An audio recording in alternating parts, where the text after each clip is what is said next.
స్వాగతం. ముందుగా హెడ్లైన్స్ చూద్దాం. సంబురంగా టీఆర్ఎస్ పుట్టినరోజు, దులిపిండ్రు ప్రతిపక్షాల బూజు. జాతరలెక్కొచ్చిన గులాబీ దళం, దుమ్ము రేపిన కళాకారుల గళం.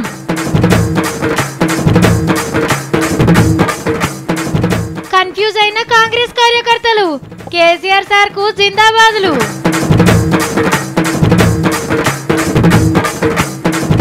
విశాఖపట్నంలా తీరొక్క జీవరాశి, ముర్షిపోతురు దగ్గరికెళ్ళి చూసి. వ్యవసాయానికి ఇయ్యాలట ట్యాక్స్. కేసీఆర్ సార్ రైతులకు పైసలు ఇస్తున్న సంగతి సెంటర్ సర్కారు పెద్ద మేధావులకు ఎరకైనట్టున్నది. ఇవి కూడా ఏరకబుక్కరమంటాను ఫిలాని వేసిండ్రు. గులాబీ మొక్క నాటి ఇయాళ్ళకి సరిగ్గా 16 ఏళ్లు. ఉద్యమమే నీళ్ళై, తెలంగాణ వాదమే గాలై పెరిగింది. సుడిగాలిలను తట్టుకొని నిలబడ్డది. మొక్కే కదా అని పీకేద్దామని చూసిన వాళ్ళను ముండ్లతో తరిమి కొట్టింది. ఎందుకోసమైతే పుట్టిందో ఆ కళను నిజం చేసుకొని తెలంగాణ తల్లి మెడల గులాబీల దండైంది. పేరుకే గులాబీ చెట్టు, కానీ మర్రి చెట్టు కంటే బలంగల్ల ఏర్లు ఊడలు వారినాయి. మరి 16 ఏళ్ల పుట్టినరోజు పండుగను వరంగల్ ఎట్లా చేసుకుంటారో చూద్దామా. చలో వరంగల్. ఈనాడు ఈ పార్టీ 16 సంవత్సరాలు ముగించుకున్నది. ప్రారంభమైన నాడు ఇది ఉంటదా అని ఒకడు, ముందల పడుతుందా అని ఒకడు, మగల పుట్టింది పుబ్బల పోతుందిరా అని ఇంకోడు నానా రకాలుగా మాట్లాడింది. వాడు పోయింది కానీ మనం పోలే. ఓరు గల్లు పోరు గల్లు. ఈ గ్రౌండ్లో గతంలో జరిగిన అన్ని సభలలో ప్రొఫెసర్ జయశంకర్ గారు ముందు మాట్లాడి ఆ తర్వాత నేను మాట్లాడేవాడిని. పెద్దలు జయశంకర్ సార్ను యాద్ చేసుకుని కొట్లాడి తెలంగాణ ఎట్లా తెచ్చింది చెప్పుకొచ్చిండు కేసీఆర్ సారు. అటెంక కుల వృత్తుల మీద ఆధారపడి బతుకుతున్నోళ్లకు ఎట్లా ఆసరైతుంది చెప్పిండు. 84 లక్షల గొర్రెలను ఈ సంవత్సరం వచ్చే సంవత్సరం కలిపి అందించబోతా ఉన్నామని మనవి చేస్తా ఉన్నా. 20,000 కోట్ల రూపాయలను మన గొల్ల కుర్మ సోదరులు సంపద సృష్టించబోతారు. 20,000 కోట్లంటే ఈశాన్య భారతంలో ఉండే ఒక 5-6 రాష్ట్రాల బడ్జెట్ కంటే ఎక్కువ అని చెప్పి నేను మనవి చేస్తా ఉన్నా. వాళ్ళకి చౌరాలు చేయకపోతే ఎంటికలు పెరిగి గుడ్డేలుగులు కనబడతాం. మన ధనిక రాష్ట్రం కాబట్టి గ్రామాలలో సంస్కృతి మారాలి. గ్రామాలలో ఉండే నాయి బ్రాహ్మణులు 25,000 మందికి 1,00,000 రూపాయల చొప్పున 100% ప్రభుత్వమే సబ్సిడీ ఇచ్చి నవీన క్షౌరశాలలు, మోడర్న్ సెరూల్స్ ప్రతి గ్రామంలో ఈ సంవత్సరమే పంపిణీ చేయబోతా ఉన్నామని మనవి చేస్తా ఉన్నా. దండుగా అనుకునే వ్యవసాయాన్ని పండుగ లెక్క ఎట్లా మార్చేది వివరంగా చెప్పిండు పెద్దసారు. ఎకరానికి 4,000 రూపాయల చొప్పున 2 పంటలకు కూడా మీకు వ్యవసాయ పెట్టుబడి ఇవ్వడానికి నిర్ణయం తీసుకొని ప్రకటించిన విషయం మీ అందరికి కూడా తెలుసు. ఆఖర్లా పతిపత్యాలను గట్టిగానే అరుచుకున్నాడు. నేను అంటున్న వీళ్ళని సన్నాసులని, దద్దమ్మలని ఎందుకు అంటున్నా? నేను ఆనాడు మీరందరూ చూసిండ్రు. పౌరుషం లేదు వీళ్ళకి, రేషం లేదు. సిపిఐ నాయకుడు ఆయన నారాయణ అని హైదరాబాద్ ఎన్నిక జరుగుతుంటే టీఆర్ఎస్ గిట్ట గెలిస్తే నా చెవు కోసుకుంటానని నేను చెప్పిన. నారాయణ ఓట్లు లెక్క పెట్టినాడు హైదరాబాద్లో ఉండకు, చెవు పోతుంది నీదని చెప్పిన. నేను ఒంటి చెవు నారాయణ చూసి నాకు ఇష్టం లేదని చెప్పిన. వాడు చెవు కోసుకుంటా అంటాడు, వాడు గడ్డం పెంచుతా అంటాడు, ఇంకోటి మాట్లాడతాడు. 2019లో మళ్ళీ మనమే ఒకసారి బ్రహ్మాండంగా గెలిచిన తర్వాత ఎవడెవడు ఏమేమి కోసుకుంటాడో ఆ రోజు చూద్దాం. కేసీఆర్ సార్ స్పీచ్ ను మళ్ళా యాద్ చేసుకుంటా ఇంటి తోవదొక్కిండ్రు కార్యకర్తలంతా. మన తెలంగాణలో పెద్ద జాతర అంటే మేడారం జాతరనే. చిన్న సంబరంగా ఉంటుందా. ఎడ్ల బండ్లు, ట్రాక్టర్లు, ఆటోలు కట్టుకొని తోవంటి పోతా అంటే ఎట్లుంటుందో ఇవాళ వరంగల్లో టీఆర్ఎస్ మీటింగ్కి సేమ్ అట్లనే పోయినరు. ఊర్లే కదిలినాయి. ఆటలు పాటలు ధూమ్ ధామ్లతోని వరంగల్ మీటింగ్ పోయినరు. నేను చెప్పుడు కాదు కానీ మీరే చూడండి. ఎక్కడిది వరంగల్ తోవ్వలన్నీ గులాబీ రెపరెపలే. ఒక్కొక్క పల్లెకెళ్ళి ఒక్కొక్క తీర్ల ముస్తాబై వచ్చిండ్రు కారు గుర్తోళ్ళు. సమ్మక్క సారక్క జాతరకు పోయినట్టే ట్రాక్టర్లు బండ్లు కట్టుకొని వచ్చిండ్రు. ఖమ్మం మంత్రి తుమ్మల నాగేశ్వరరావు సారు ట్రాక్టర్ల తొలి కార్యకర్తలను పంపితే ఎమ్మెల్యే అజయ్ అన్న ఆటో ర్యాలీని సురువు చేసిండు. 250 ఆటోలను మీటింగుకు తోలిండు. కొందరిని రైలు బండ్లు ఎక్కించి స్టేషన్ మాస్టర్ లెక్క జెండా ఊపిండ్రు లీడర్లే. అర్రే కరీంనగర్ కమలాకర్ అన్న రైతేశం ఏమన్నా కట్టిండా? మోడర్న్ రైతు లెక్క మస్తున్నావన్నా. పోయే వరకు పొద్దు పోతుందని మనిషికింత పులుగోర తిని ట్రాక్టర్లు బస్సులు కట్టుకొని బయలుదేరిండ్రిగా. ఎర్ర టెండలా సైకిళ్లు దొక్కుంటా ఇల్లు ఎన్నడు చేరిండ్రోపో. అగో అంజన్న, శివుడు, కృష్ణుడు, రామలక్ష్మణులు ఇట్లా దేవుళ్ళ వేషాలు కట్టి మీటింగుకు పోతుండ్రు ఇల్లు. ఇక వరంగల్ తొవ్వ మీద ఎంపీ మల్లన్న ధూమ్ధాం ప్రోగ్రాం పెట్టిండు. మీటింగుకు వచ్చేటోళ్లకు జోష్ నింపతందుకు పెద్ద కళాకారుడైండు.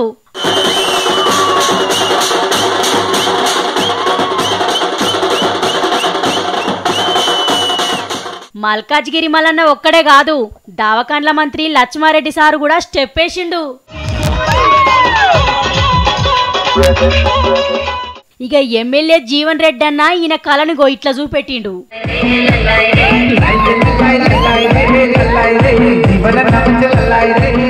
ఇక సర్కార్ సలాదార్ వివేక్ సారు వచ్చినోళ్లకు ఎల్కని చెప్పుకుంటా స్టేజ్ కాడున్నాడు. ఈ అభిమానులైతే మేకపోతుల బండి కట్టుకొని వచ్చిండ్రు. మనుషులు ఎక్కువయ్యే వరకు బెదురుతున్నాయి. ఇంకా వీళ్ళేమో కత్తి నెమలి పింఛన్ చెక్కిన కిరీటం తీసుకొని వచ్చిండ్రు. ఒక్కటా రెండా 31 జిల్లాల కార్యకర్తలు వచ్చే వరకు వరంగల్ సడకులన్నీ బండి తిరిగ సందు లేకుంటాయినాయి. ఇక వరంగల్ పట్నం అంతా పబ్లిక్ తోని జిబజిబా అయిందనుకో రాదుండ్రి. కొందరు రైలు బండ్లెక్కి డైరెక్ట్ గా మీటింగ్ కానే దిగిండ్రు. వచ్చినోళ్లకు తక్లీఫ్లు రాకుండా మంచిగాని సౌలతులు చేసిండ్రు.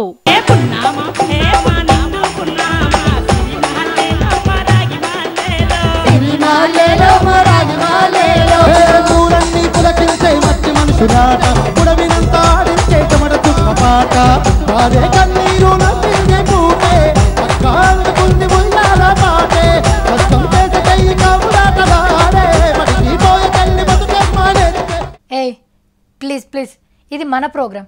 ఏమంటున్నా, మనకు మనమే జై కొట్టుకోవాలి. ఏది మాట్లాడినా మన గురించే మాట్లాడుకోవాలి, సరేనా?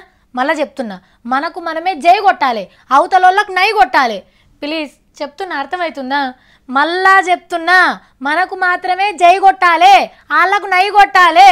మనకేమో జిందాబాదులు, వాళ్ళకేమో ముర్దాబాదులు. యాద్ మడవకుండ్రి ప్లీజ్ ప్లీజ్. ఆవేశంలోనో ఆనందంలోనో మకతిక అస్సలకే కావద్దు ప్లీజ్. ఇగో రేపు మీటింగ్లు పెట్టేటప్పుడు కార్యకర్తలకు ఇట్లా చెప్పుకోవాల్సి వచ్చేటట్టున్నది పో. అర్రే, కాంగ్రెస్ అక్కలంతా ఒక్కతాన కనబడక ఎన్నొద్దులాయే. డీకే అర్ణక్క, సబితక్క, సునీతక్క, లలితక్క వైద్యం మంచిగా లేక దావుకాన్ల బాలింతల పానాలు పోతున్నాయని హెచ్ఆర్సీల కంప్లైంట్ ఇస్తందుకు ర్యాలీ తీసిండ్రు ఎర్ర టెండలా. ఒట్టిగానే నడుచుకుంటా పోతే ఎట్లక్కలు? నినాదాలు జోరిగినిపియాలే కానీ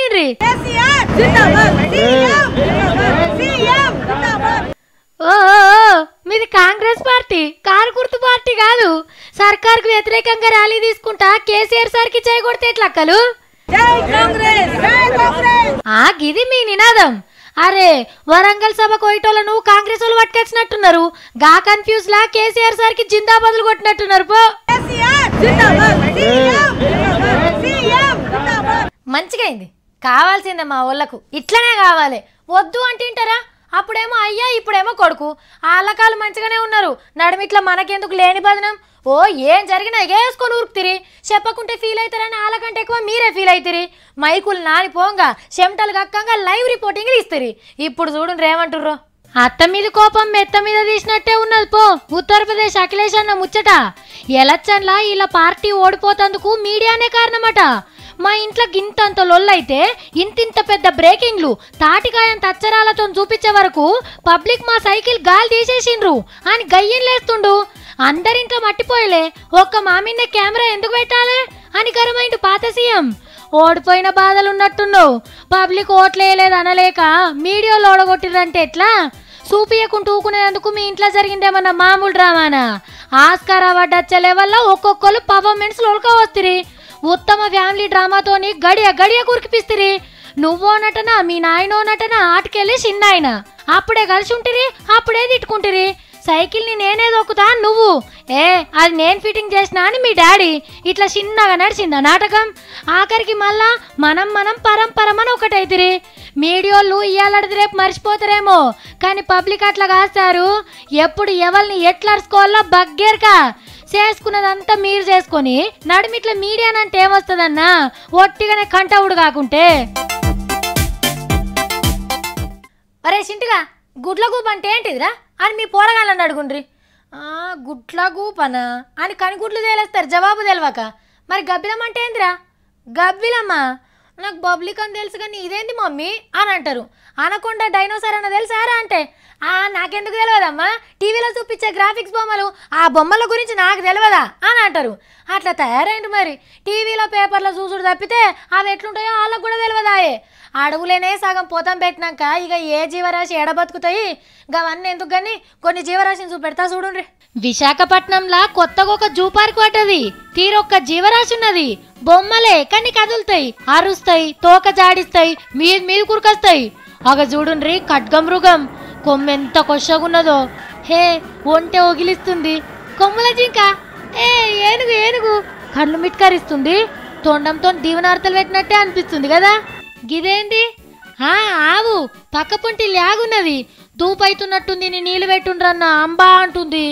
ముసలి కోతి ఇదేం ఆకారం రా నాయన, చూస్తేనే బుగులైతుంది. గెర్రిలా అంటే గిదే. అర్రే తెల్లసింహం గుండు మీద ఎంత ముద్దుగా నిలబడ్డదో. జరంత మేకప్ ఎక్కువైంది. అమ్మో పులిరాజు బగ్గా ఆకలి మీద ఉన్నట్టున్నాడు. గిదేంది? కంగారు పొట్టల పిల్లని దాచుకొని ఉరుకుతుంది. ఆస్ట్రేలియా దేశంలో కనబడుతుంది. ఇదేమో పెంగ్విన్ పిట్టే. ఇప్పుడు అస్సలు కాడికి వచ్చినాం. మొసలి నోరు చూడుండ్రి ఎట్లా చాపిందో. దగ్గరకు పోతే బొక్కలు సూర చేసి పడేసేటట్టుంది కదా. పిల్లలను దూరం తీసుకోవా అన్న, ఆయనతో దడుచుకోగలరు. గోదురుగప్ప ఎంత పెద్దగా ఉంది. శురశాప అమ్మో అనకొండ చెట్టుకు చుట్టుకున్నది. నోరు చూడుండ్రి ఎట్లా చాపుతున్నదో. మస్తు తయారు చేసిరు కదా. ఓర్ నాయనో డైనోసర్ కంట్ల పడితే కథమే. ఇక జురాసిక్ పార్క్ సినిమా చూసినట్టే ఉంది పో.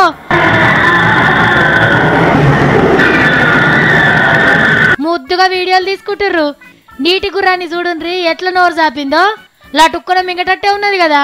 తెల్లపులి, గుర్రం, గాడిద, జిరాఫీ తీరొక్క జీవరాశి బొమ్మలు తీసుకొచ్చి విశాఖపట్నంలో పెట్టిర్రు. చూడగానే కొన్ని భయం వేసినాయి. ఇది నిజమా అని అనిపించేలా ఉంది. వెనక అనకొండున్నది పైలమక్క. ఇంట్లో కొన్ని జీవరాశులు లేకుంటైతే కొన్నేమో ఆడోటి ఉన్నాయి. టీవీలో ఒయ్యిల బొమ్మలు చూసి ముసుడేనాయే. ఒక్కొక్క జీవరాశి ఇట్లనే కథమైతే రేపు కుక్కలు, పిల్లులు, బల్లులు, ఎలకలను కూడా గిట్లనే చూడాల్సి వస్తుందేమో.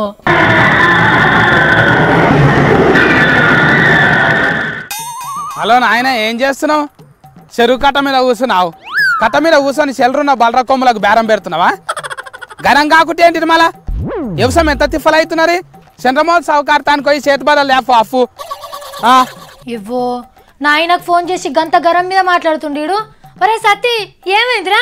గవ్వేలా సరిపోతాయి. ఇంకో 10,000 తీసుకురా. ఏ రేటోళ్ళకి కట్టాలి, లేకుంటే నెత్తి మీద కూర్చుంటారు వాళ్ళు అప్పులో లేక. అయ్యో సత్తి మొన్ననే వ్యవసాయం ఖర్చులకని సావుకారుతాను అప్పు తెచ్చే మళ్ళీ ఎందుకురా ఇప్పుడు?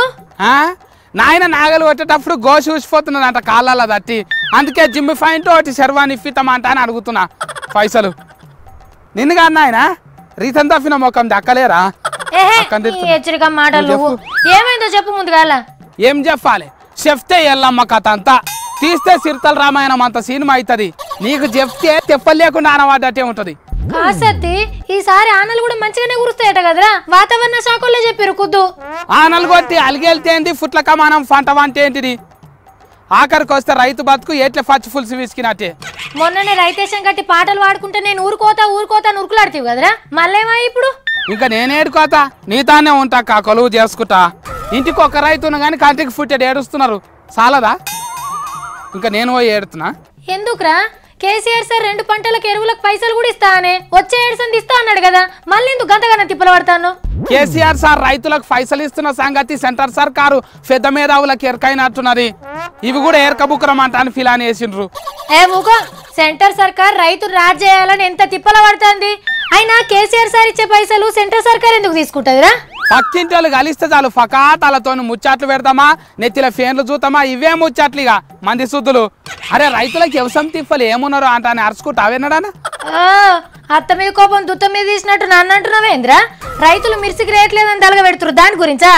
తలగబెట్టుడు భాగవతం కొత్తది ఏం కాదు. ఏడాది ఏదో ఒకటి తలగబెడుతుంటారు కానీ ఇంకో కొత్త భాగవతం సురువు చేసిండ్రు. రైతులు అంట వ్యవసాయం మీద పన్ను కట్టాలనంట. అయ్యో నీతి ఆయోగో పెద్ద సారు వ్యవసాయాన్ని కూడా పన్ను కట్టుట్లా తీసుకురావాలని చెప్పిండట గంతే. అవును, రైతులు పండించిన పంటలు ఫిరేమ అమ్ముడు పోయి చేన్ల కాడికి పంచేయనికి ఎలిఫాట్ కరు మీద విమానాల మీద తిరుగుతున్నారు. మస్తు ఉన్నోళ్ళు అయినారు కదా, అందుకే పన్ను కట్టాలనేమో. రైతు మీద బతికేటోళ్ళు అట్లా అవుతారేమో. ఈ గిట్లా పన్నులు వసూలు చేస్తే బాగుపడటే రైతు. సరే లెక్కతోని పన్ను కడతాం, కానీ పండించిన పంటలు రైతులు ఇష్టం వచ్చిన ధరకే అమ్ముతారు. కొంటారు అమలా, అప్పుడు బరాబరి పన్ను కడతాం ఎంత అడిగితే అంత. అమ్మో అది అయ్యే పని కాదురా సత్తి. రైతుల తిప్పల మీద స్పీచ్లు దంచుతారు, ఎన్నుముక అంటారు, ఆఖరిగా తిరిగేటట్టే పన్నులు అంటారు. ఒక ముచ్చటాక రైతులు మక్కలంటాను వండిస్తారు. 15 రూపాయల కిలో కొనుక్కుంటారు. వాళ్ళు 1/2 కిలో ఫేలాలు చేసి 200 రూపాయలకు అమ్ముకుంటారు. అవునరా సత్తి, మంచిగా ఏసీలో కూర్చొని రైతుల మీద పన్నులు వసూలు చేయాలని మంచిగా ఆలోచన చేస్తున్నట్టున్నారు. జిమ్ ఫైంట్లు వేసుకున్న వాళ్ళు రైతులు ఎట్లా అవుతారు అంటాను. ఒకడంటాడు పిల్లను ప్రేమించి అవులవ్వు ఫెయిల్ అయ్యి చచ్చిపోయినరా అంట అని ఇంకొకటి అంటాడు. ఎట్లా వస్తుందక్క రైతులు నన్నకి వీళ్ళకు నోరు? ఏమరా సత్తి, ఈ రైతుల తిప్పలు ఇయ్యాలటి కావు రేపు తీరాయి. సరేగాని నువ్వు 10,000 అప్పటికి నువ్వు ఎందుకురా? మళ్ళీ పన్నులు కట్టాలంటే అప్పులు చేయాలి కదక్క. ఆయనతో పన్నులు కట్టకపోతే పోలీసులను పెట్టి వసూలు చేపిస్తారు. ఓ సార్లు ఇసొంటి మాటలు చెప్పే ముంగట ఓ పాలు ఆలోచన చేయండి. కష్టాలను మూట కట్టుకునే రైతులకు పన్నులేంది సార్లు? ఇన్నొద్దులు రైతులు అంటే తీసుకున్న అప్పులు కట్టేటోళ్ళే అనుకున్నాం, కానీ ఇప్పుడు పన్నులు కూడా కట్టవలసి వస్తేట్టున్నది. విమానంలో పోవుడంటే మనసుంటోళ్ళకి ఇప్పటికి కూడా ఒక కలనే. మీదికెళ్ళి పోతా అంటే చూసి మురవాల్సిందే కానీ ఎక్కి తిరగలేని వాళ్ళం. ఎక్కాలంటే ఏ బొంబాయికో మద్రాసుకో ఢిల్లీకో పోవాలి. హైదరాబాద్కి రానోళ్ళే బొచ్చడు మంది ఉంటారు, ఇక బయటి రాష్ట్రాలకు కూడానా. ఇట్లా చాలా మంది ఫీల్ అవుతుంటారు కదా. ఇసుంటోళ్ళ కోసమే ఓ పథకం పెట్టిండ్రు, ఛాన్స్ ఉంటే వాడుకోర్రి. విమానం గాల్లోకి లేవంగానే టాటా చెప్తుండు మోడీ సారు. మన లెక్కనే తెలిసిన వాళ్ళు పోతుంటే బై బై చెప్తుండేమో అని అనుకున్నారు. కొత్త గాలి మోటార్ సురువు చేసిండు. ఉడాన్ పేరుతోని కొత్త సేవలు చేస్తుర్రు. ఒక్క 2,500,000 పెడితే చాలు దర్జాగా గాలి మోటార్లు ఎక్కి తిరగచ్చు. ఇప్పుడు పెద్ద పెద్ద నగరాలకే ట్రిప్పులు కొడుతున్నాయి కదా, ఇది చిన్న సిటీలకు కూడా తోలుకపోతుంది. మొదలైతే సిమ్లాకి వెళ్ళి ఢిల్లీ దాకా, కడప నుంచి హైదరాబాద్, హైదరాబాద్ నుంచి నాందేడ్కు తిరుగుతుంటాయి. ఇక రేపు ఇంకిన్నెక్క సిటీలకు తిప్పుతారట. చిన్న నగరాలకు పోయేటోళ్ళకు కూడా గాలి మోటార్లు ఎక్కి తిరిగే భాగ్యం కలుగుతుంది అన్నట్టు. ఇంత మంచి కార్యం సురువు చేస్తా అంటే ఇక మనోళ్ళు ఆగుతారా? ధూమ్ తడాకి ఎదుర్కొర్రు. చూస్తావేంది సారు, నువ్వో డప్పందుకొని దర్వేయక? అరే సార్కి టైం లేనట్టుంది, లేకుంటేనా దాన్ని చిడిచిపెట్టు.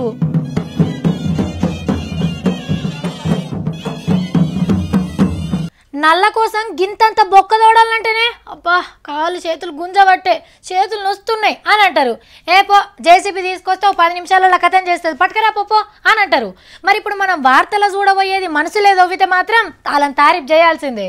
అరే షెట్టు కిందేమో పొక్కదో విండ్రు, చూస్తుంటే సుందేలుకో పందికొక్కో దోడినట్టు అనిపిస్తుంది కదా.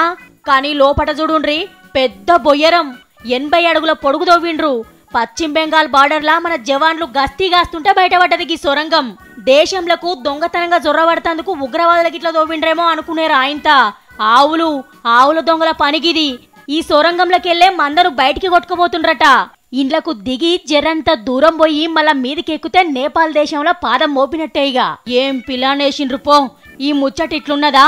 ఇది మామూలు విగ్రహం కాదు. బంగారం, ఎండి, రాగి, ఇత్తడి, కంచు ఇట్లా 8 తీర్ల లోహాలు కరగబోసి చేసిన అష్టధాతువు విగ్రహం ఇది. వజను 24 కిలోలు, ఇలువ 45 కోట్లు. ఏ గుళ్ళ కొట్టేసిండో మనోడు. మరి అమ్మేటందుకు తీసుకుపోతుంటే దొంగ నుంచి దేవుని కాపాడిండ్రు బెంగాల్ పోలీసోళ్ళు.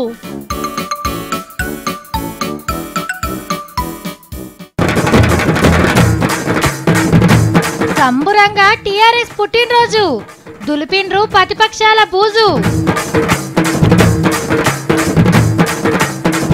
జాతరలెక్కొచ్చిన గులాబీ దళం, దుమ్ము రేపిన కళాకారుల గలం.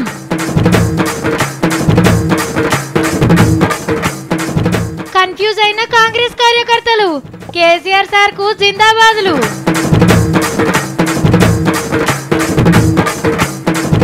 విశాఖపట్నంలా తీరొక్క జీవరాశి ముర్షిపోతురు దగ్గరికెళ్ళి చూసి. వ్యవసాయానికి వేయాలట ట్యాక్స్. కేసీఆర్ సార్ రైతులకు పైసలు ఇస్తున్న సంగతి సెంటర్ సర్కారు పెద్ద మేధావులకు ఎరకైనట్టున్నది. ఇవి కూడా ఏర్కబుక్కరమంట అని ఫిలాన్ వేసిండ్రు. నేను వేరే అలా